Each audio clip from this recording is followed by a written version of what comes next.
په سپېڅلي نامه سلامونه ستړي مسئ تاسو شال تلویزون څخه د لاندو خبرونو لیدونکي زموږ قربانه مزدلفه کاکړ. د طالبانو د حکومت ویان ذبیح الله مجاهد ویلي چې د افغانستان لپاره د ملګرو ملتونو د بشري حقوقو د شورا ځانګړی استازی ریچارډ بینټ افغانستان ته نور د سفر اجازه نه لري. د طالبانو د حکومت ویان له دوچي ویلې سره په خبرو کې ویلي چې د طالبانو د دې پریکړې لامل د ښاغلي بینټ هغه کړنې وې چې د افغانستان پر ضد تبلیغات خپاره کړه. مجاهد ویلي ښاغلي بینټ افغانستان ته له راتګ څخه منع شوی دی ځکه چې هغه په افغانستان کې د پروپاګند مسؤل و او هغه څوک نه دی چې موږ باید د هغه خبرو باور وکړو. هغه په افغانستان کې شتون نه لري او د راتللو اجازه نه لري. هغه په پروپاګند بوخت و او یوه وړه مسله یې لوی کړې وه او نورو ادارو ته ناسم معلومات ورکول. له هغه وروسته ریچارډ بینټ د افغانستان په اړه د بشري حقوقو په څو راپورونو کې د طالبانو پر حکومت سختې نیوکې وکړې. هغه وویل چې طالبان د دولت په توګه په رسمیت نه پیژني او نه باید د دولت په څیر چلند وشي. هغه له نړیوالې ټولنې وغوښتل چې د طالبانو تر کنټرول لاندې افغانستان کې د ښځو د حقوقو د سیستماتیک سرغړونې له امله د عدالت په نړیواله محکمه کې دوسیه پرانیزي. ښاغلی بینټ ویلي و چې طالبان هیڅ ډول مخالفت نه مني او هر هغه څوک چې مخالف غږ ولري نیول کیږي او حتی شکنجه کیږي.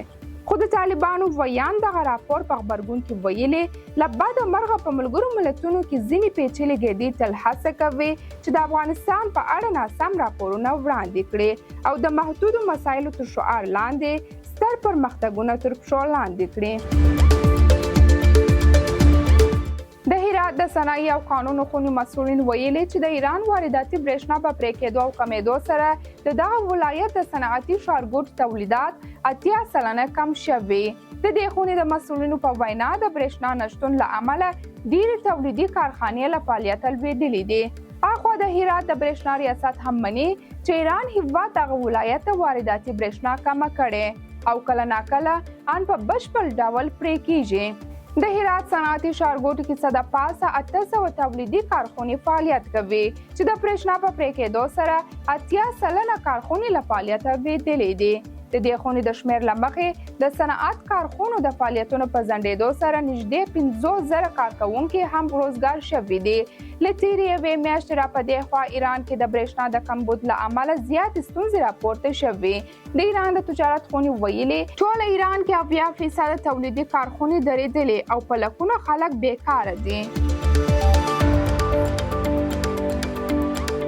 ریوټرز راپور ورکړی چې د کاملا هاریس کمپاین په تیره میاشت کې له $500 میلیونو څخه ډېرې مرستې راټولې کړې.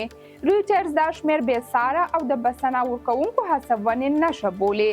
سرچینې وایي چې دا پیسې د جولای له 21 کله چې هاریس ډیموکرات ګوند د نوماندې په توګه اعلان شوه دغه پیسې راټولې شوې.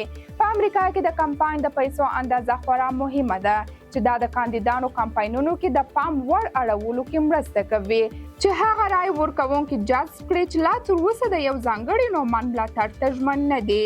د سیالي څخه د جو بایډن له وتلو وروسته کاملا هاریس د ډیموکرات ټاکنیز تاکتیک سره سیالي ته ننوتل او په بسنه یې سمدلاسه د هغه کمپاین ته ورواړول. دا مرستې د ټرمپ سره په مناظره کې د جو بایډن خراب فعالیت وروسته نږدې وچې شوې. د متحده ایالاتونو اوسنۍ مرستیاله کاملا هاریس په لومړۍ اونۍ کې د 200 میلیونو مالي مرستې په راټولولو سره وکولی شول چې د متحده ایالاتونو د ولسمشرۍ لپاره سیالي ته ننوځي او په چټکۍ سره د دې ګوند د نورو شخصیتونو ملاتړ ترلاسه کړي. د امریکا د پخواني ولسمشر ډونالډ ټرمپ د ټاکنیز کمپاین مشر او په راتلونکو ټاکنو کې د هغه مخالف کاملا هاریس اعلان کړی چې د جولای په میاشت کې له $120 میلیونو زیاتې مرستې راټولې کړې دي. د ټرمپ کمپاین ویلي چې په ټوله ییز ډول یې $320 میلیونو بسپنه ترلاسه کړې.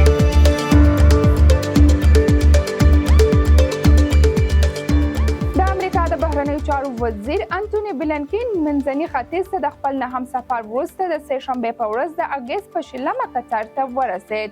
هغه وویل چې د اسرایلو له لومړي وزیر بنیامین نتنیاهو سره په خبرو کې ډاډ ورکړی چې د وړاندیز شوي اوربند ملاتړ کوي او ټینګار یې وکړ چې اوس د حماس وار دی. بلنکین به په دوحه کې د قطر له امیر شیخ تمیم بن حمد آل ثاني سره هم وویني. د آلمان د بهرنیو چارو وزارت اعلان وکړ چې په تهران کې د آلماني ژبو د ښوونې او روزنې انسټیټیوټ د تړل کېدو له امله د ایران د اسلامي جمهوریت سفیر احضار کړی او د دغه انسټیټیوټ ته ژر تر ژره د بیا پرانیستېدلو اجازه یې غوښتې ده. په دغه بیان کې راغلي دي د کیوټو انسټیټیوټ پر وړاندې د ایران د امنیتي چارواکو اقدام په هیڅ صورت د توجیه وړ نه دی او موږ یې غندو. تر دې مخکې د آلمان د کورنۍ چارو وزارت په هامبورګ ښار کې د ایران اسلامي مرکز او ابي مسجد تړلی و. کارپوهان وایي ایران دغه اقدام سره بالمثل عمل تکرار کو. د روسیې د پلازمینې مسکو ښاروال اعلان وکړ چې دا ښار د اګست په 21مه د سه شنبې په ورځ او چهار شنبې سهار له اوکراین سره د جګړې له پیل راهیسې تر ټولو لوی درون برید هدف و.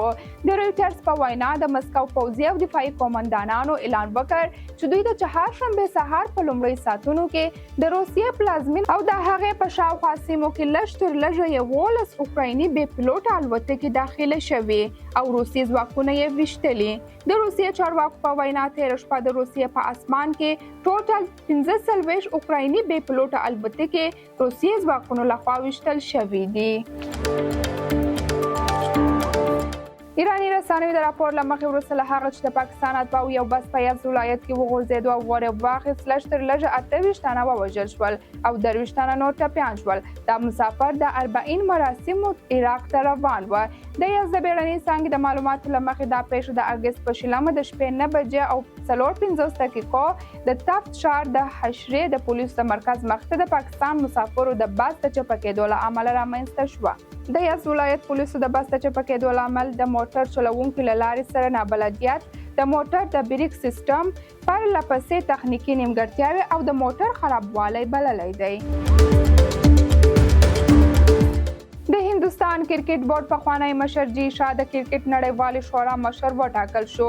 د معلوماتو له مخې د هند کرکټ بورډ پخوانی مشر جي شاه نن چهار شنبې د کرکټ نړیوال شورا د رایو په اکثریت سره د یادې ادارې د مشر په توګه وټاکل شو.